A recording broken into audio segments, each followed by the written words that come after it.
Feature on the Arctic Brotherhood, Washington, 1907. In the spring of 1898, when thousands of gold seekers were making history by their concerted rush to Dawson in the Yukon Territory, the steamer Seattle was on her way to Skagway with a boatload of hardy pioneers who were determined to cross the Chilkoot Pass or die in the attempt. It was on the steamer that the Arctic Brotherhood, a secret and fraternal organization, was formed by the passengers on board. They were all going to a new land, and none knew what would befell them. Thus they bound themselves together in a brotherhood of the North. In those days, there was a great dispute over the Canadian Alaskan boundary line, and although there was no actual war concerning the matter, there was considerable bitterness and ill will between the two lands. However, the Arctic Brotherhood was made up of Americans, Canadians, and Britishers. Okay, so this is going to get a little interesting here. Oh, thank you so much, Otis. Odinus Raven, appreciate that. Yeah, and I'll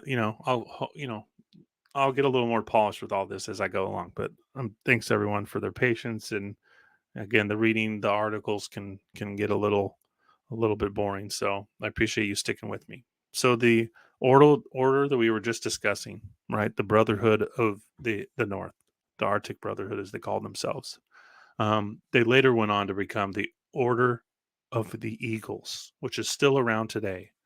And what makes this incredibly interesting is that last article I was reading about Nome, Alaska, in the ancient city found outside Nome, Alaska.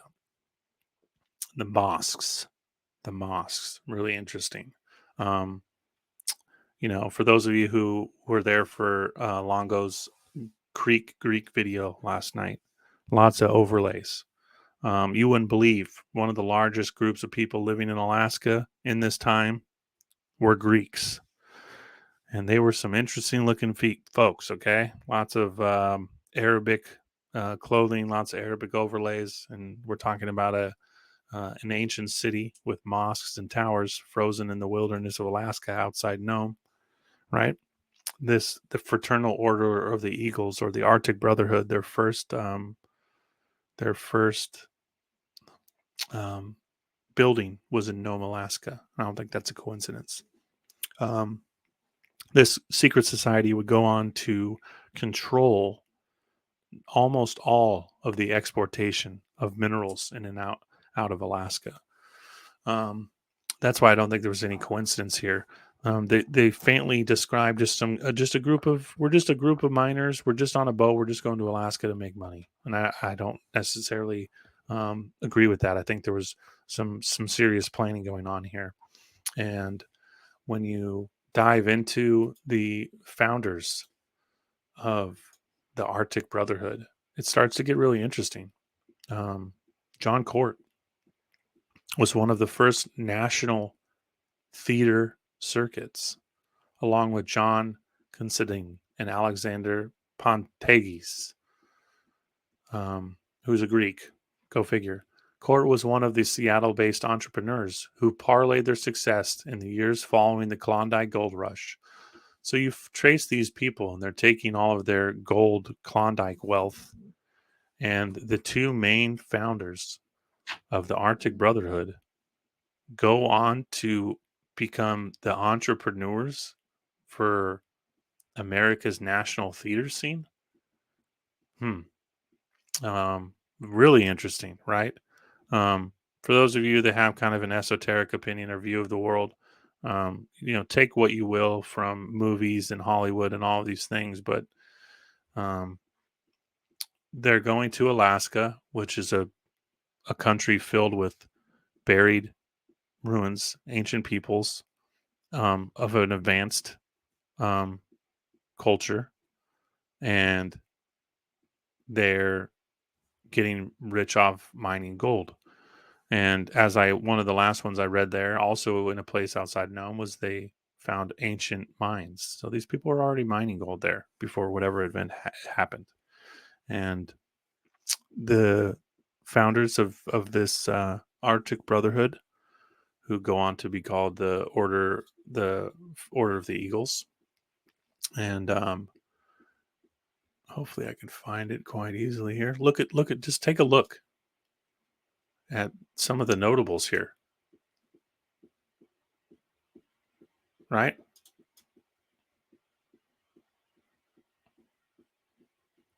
Okay.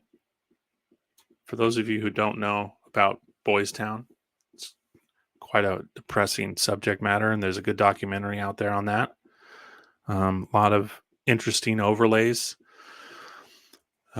with the you know who Clinton, the island, in just outside the Gulf there. But yeah, look at these names. Um, this isn't some small society. Oh, Heath, thanks, man. Wow, man, that means so much to me. Really, fantastic, man. I don't even know what to say. That's fantastic. Thank you so much. I really appreciate that. Um, but yeah, this is not no one talks about this group. No one really even knows about them, and their foundations being going to a new land, which was an old land, and they were aware of this, and they're finding buried ancient stone and wooden cities, ancient mines right outside Nome, which is where they happen to set up. Just look at some of these entertainers. I mean, it's crazy. It's really crazy, especially when you look at these guys. Here early on, Roosevelt. The things that he had his hands in is really interesting. Both the Roosevelts, Frank and Theo. Um, but yeah, the theater connection to me is really really interesting. This same men that um, founded Broadway, essentially the Court Theater that's still there. It's been changed names. The New York-born Court started his career as a stage actor. Okay, so he's a miner and a prospector, but he's also a stage actor, and he's part of interesting family connections. And goes to the Klondike, controls all the exportation of the gold out of the Klondike, and then decides with that money that he's going to open um, all these cinemas all over the West Coast, all the way down to LA. He had cinemas. Um, Stage actor. As part of his comedy duo, Court Murphy, he became a theater manager in Cairo, Illinois. Now, no coincidence there. You guys hear me talk about, that the what's buried below our feet tends to lend to the credence that America was the true old world, and that a lot of the quote biblical um, histories from a geological location seem to be here. And man, it's that interesting. He became the theater manager in Cairo, Illinois. So he leaves the Yukon to go to Cairo. I don't think that's a coincidence. Then he opens the Standard Theater in Seattle. I don't want to spend too much time on this guy, but it's quite a rabbit hole. You could really go pretty far here, And of course, his name is more theater. When you look into some of the mid late 1800s, it seems a lot of the quote theaters, the Moor, they were Moorish, and they had Moorish architecture. Now, why is that